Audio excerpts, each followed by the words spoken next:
What if I told you that you could actually rewire your brain for happiness, and that you could do it with tiny habits that take just a few seconds?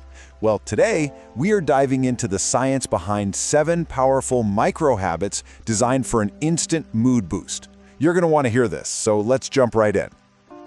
Have you ever looked at someone and just thought, wow, they seem so naturally happy?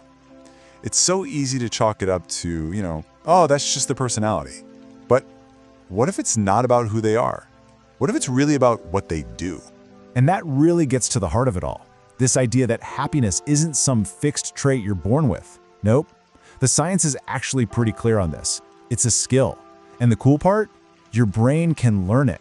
It learns through these small, repeated actions that literally start to rewire your neural pathways, a lot of the time without you even noticing.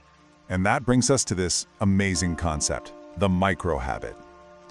Now, when I say habit, I'm not talking about starting some huge new workout routine or sitting down for an hour of meditation. No way. A micro habit is a tiny, tiny little action. It's so simple that your brain has zero resistance to doing it. But here's the kicker, it creates a real, measurable neurological shift. Okay, so let's get into our first set of habits. These are all about your body's own internal systems. Think of it like this. Your body has these feedback loops that can instantly change how you feel. It's like we're about to find the secret control panel for your mood. First up, we have what I call the 3-second smile switch. Now, I know, you've probably heard just smile more a million times. But stick with me, because there is some powerful neuroscience behind this. In fact, let's just try it right now, together. Go on, just hold a smile for 3 seconds. 1, 2, 3. That's it, just 3 seconds. So, what just happened in your brain? Well, here's the wild part. The muscles in your face, they have a direct line to your brain's emotional centers. So even a forced smile tells your brain, hey, release some dopamine and serotonin. Those are the exact same feel-good chemicals you get from genuine happiness. It's basically a neurochemical shortcut. All right, next up is your breath. And this is so cool. Your breath is literally the only system in your entire body that works automatically, but is also completely under your conscious control.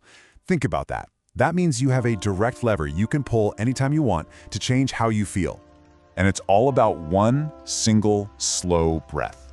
Here's how it works. You're going to inhale for a count of 4, hold it for just 1 second, and then do a longer exhale for 5.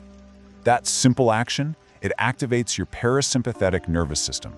That's basically your body's built-in calm switch. It instantly starts to dial down stress and anxiety. Okay, habit number 3, posture. And this is a big one. Think about it. Your posture is sending a constant signal to your brain 24/7. When you've got slumped shoulders, you don't just look defeated, you are literally telling your brain to feel defeated. So when you're slumped over, your brain actually releases stress chemicals. But the moment you sit or stand up straight, shoulders back, chin up, your brain starts releasing chemicals linked to confidence and happiness. And this happens within seconds.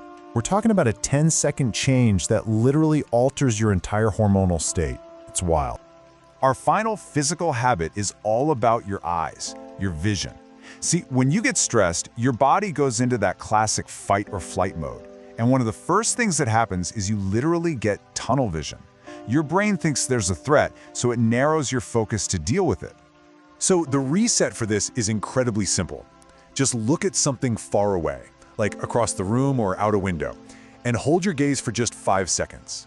That simple act of widening your vision sends a powerful signal of safety to your nervous system. It's an instant anxiety reset that just makes your world feel a little bigger and a whole lot calmer. Okay, so we've just covered the body. The big takeaway there, your physical state directly controls your mental state. It's a two-way street. Now, let's switch gears and talk about the mind. These next habits are all about cognitive techniques, clever ways to retrain your brain's focus and flip it from negative to positive. Here's a fun fact about your brain. It has what's called a negativity bias. It's basically wired for survival, right? So it's like Velcro for bad experiences and Teflon for good ones. It's way faster at noticing problems than positives. This next habit is designed to fight back against that default setting. And all you have to do to interrupt this negative default is to name one good thing. Seriously, that's it. It can be so tiny.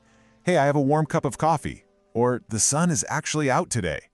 Just doing that breaks the negative thought loop and gives your brain a small but very real spike of dopamine and gratitude. Okay, this next one is a seriously powerful psychological tool. It's all about emotional regulation.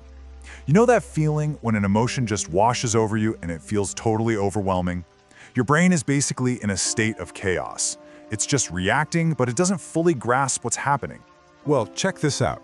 The moment you simply name the feeling, like you say to yourself, I am feeling frustrated, or okay, this is anxiety, the activity in your amygdala, that's your brain's emotional alarm center, it actually goes down. You're not trying to push the feeling away, you're just labeling it. And by doing that, you're processing it, and that simple act gives you back control.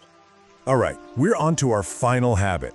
In this one is so often overlooked, but honestly, it has the power to create the biggest long-term transformation of all.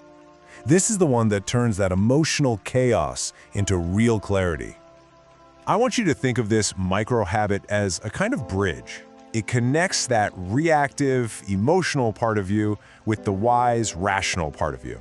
It's just one simple question that can totally change how you respond to pretty much any challenge. And here's the question. What would the happiest, strongest version of me do right now? Just asking that question does something incredible. It shifts your brain out of its short-term, impulsive emotional center and into its prefrontal cortex. That's the part of your brain responsible for long-term thinking and good decision-making. And the answer might be something simple, like take a deep breath, or just don't say anything yet. But it guides you to a better choice every single time. So there you have it. 7 really powerful, totally science-backed micro habits. And please don't think of this as some long new to-do list you have to follow. No, think of it as a practical toolkit, a set of tools you can now pull from at any moment you need them. So let's just do a super quick recap. We've got the 3-second smile, the 10-second breath, the posture shortcut, the perspective reset, naming one good thing, naming your emotion, and finally asking your future self. See? Each one is just a small, simple tool for a very specific moment. And really, this is the biggest takeaway of all. You do not have to wait for all your circumstances to be perfect before you allow yourself to feel happy. You literally have the tools right now to create those moments of happiness for yourself, to regulate your own emotions, and to build a stronger, more resilient mind, one tiny action at a time. So my question to you is this: which one of these tiny habits will you use today? Because the real power isn't just in knowing this stuff, right? It's in actually using it. Your happiness is quite literally just one micro habit away.